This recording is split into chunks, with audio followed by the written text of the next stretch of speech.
Good morning, sir. Very good morning, children. You all are ready? Yes, sir. Very good morning. Most welcome in this English class. You all are from standard 9. Yes, sir. So first of all must respond to all oral questions. What I ask you generally.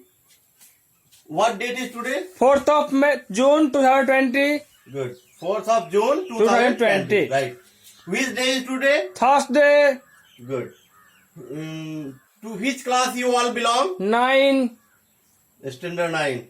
And which subject we have to study right now? English, What will be topic there? poem, What is the name of the poem? The Road Not Taken. The Road Not Taken.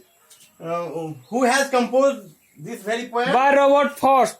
By Robert Frost. This poem has been composed by the poet Robert Frost, right? Yes, sir. He was a nature poet. In this poem, there is a clear conception of making choices. How one should take decision in one's life, right? Yes, sir. Being human being, we have freedom, we have independency to take decision in our life, but at the same time we need to take such a standard decision that may lead us to achieve the ultimate goal of our life, right? Yes, sir. Otherwise we can remain roaming in cycle of bondages, right? Yes, sir.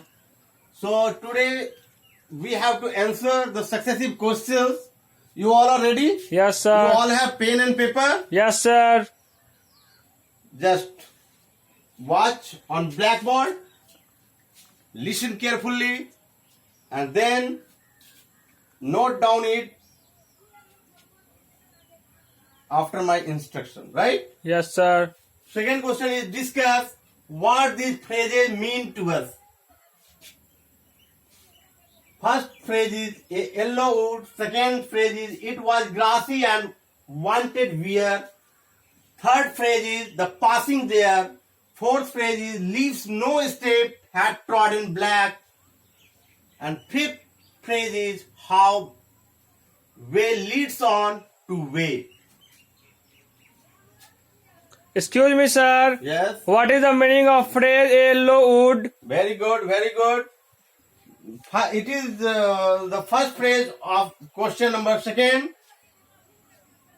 This phrase has been mentioned in this very poem, which means it is autumn season and the color of the tree has become yellow. In autumn season, that is the third season, almost the leaves of all the plants become yellowish in color, right? Yes, sir.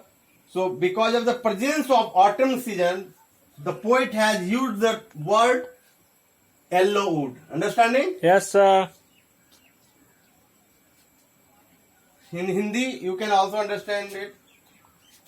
Autumn season की उपस्थिति के कारण, जिसमें जब पतझड़ आता है तो पत्ते पीले हो जाते हैं टूटने से पहले, और जो जंगल होती है, जो वन होते हैं, उसमें पीला दृश्य होता है क्योंकि पत्ते गिरना प्रारंभ हो जाते हैं. उसी दृश्य को उजागर करने के लिए, उस दृश्य की परिस्थिति को दिखाने के लिए कवि ने येलो वुड फ्रेज इस्तेमाल किया है. Understanding? Yes, sir. Right. Next phrase is it was grassy and wanted wear. Right? Yes, sir. It means that the grass was grown over the road and it was listable. आप देखते होंगे जिस रास्ते पर लोग नहीं चलते हैं उस पर भी दूब उग आते हैं. जिस रास्ते पर, जिस सड़क पर लोग नहीं चलते हैं, उस सड़क पर भी दूब उग आते हैं। और यह प्रदर्शित करता है कि उस रास्ते पे लोग नहीं चल रहे हैं, इसीलिए ये घास हरी भरी है, स्पष्ट दिख रही है। अंडरस्टैंडिंग? Yes, sir. आप समझ गए हैं? Next, the passing there means going up and down the road. Road के ऊपर और नीचे जाना की प्रक्रिया को कहा गया है पासिंग देयर। तो ये रोड है, इस पे कहीं कहीं ऐसी स्थिति थी, ऐसी स्थिति, इसी को पासिंग देयर की स्थिति बताई गई है। जिस रास्ते पे कभी चल पड़े थे, वाई शिफ्ट रास्ता था, जब कभी यहां से चलना प्रारंभ किए तो उन्होंने इस रास्ते पे हरी भरी थी दृश्य और इस पे पीली थी।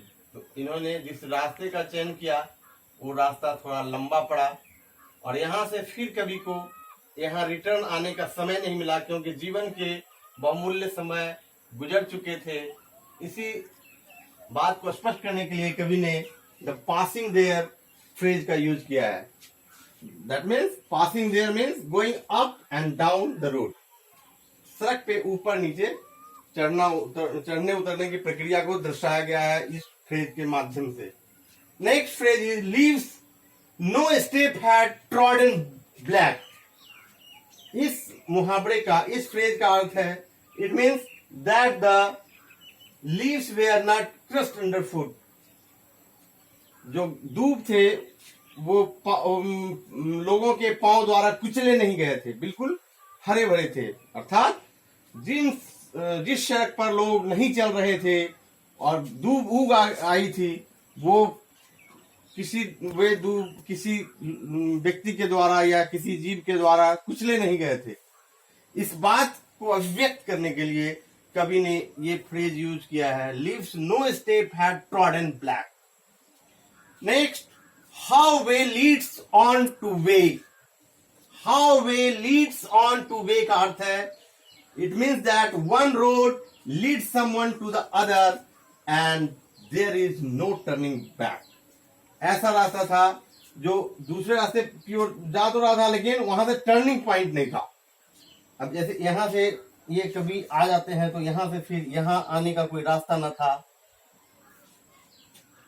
उन्हें, और इतना समय भी नहीं था यहां से कि वो यहां आ पाते, क्योंकि जीवन की बहुमूल्य समय गुजर चुकी थी और कवि के पास एक ही रास्ता था कि जिस रास्ते से वो चले थे वो इतना प्रमाणिक हो और इतना इनोवेटेड हो, इतना स्टैंडर्डाइज्ड हो कि उसी में जीवन के अल्टीमेट गोल की प्राप्ति हो जाए, दूसरों को के लिए भी वह मार्ग प्रेरणा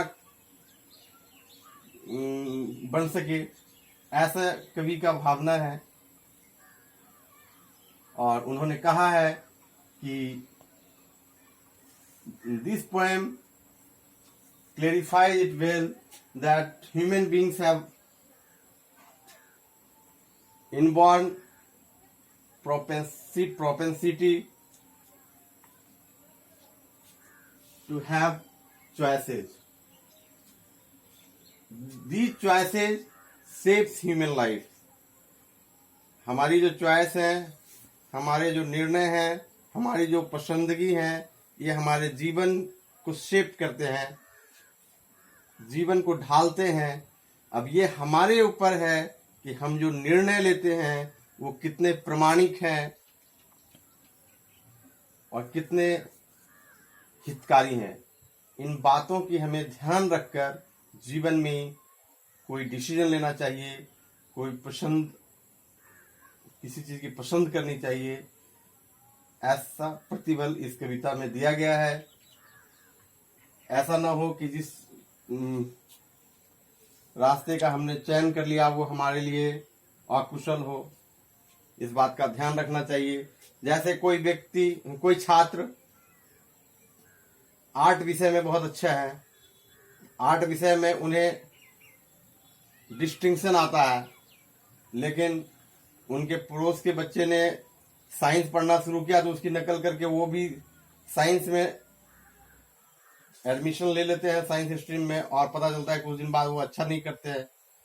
तो ऐसा नहीं होना चाहिए। उनका डिसीजन खुद का ऐसा होना चाहिए जो प्रमाणिक हो, उन्हें पता हो, आत्मबोध हो कि मेरा प्लस पॉइंट क्या है, मेरे जीवन का सकारात्मक पक्ष क्या है, और उस दिशा में उन्हें आगे बढ़ना चाहिए ताकि आगे दिन उन्हें पश्चाताप न करना पड़े।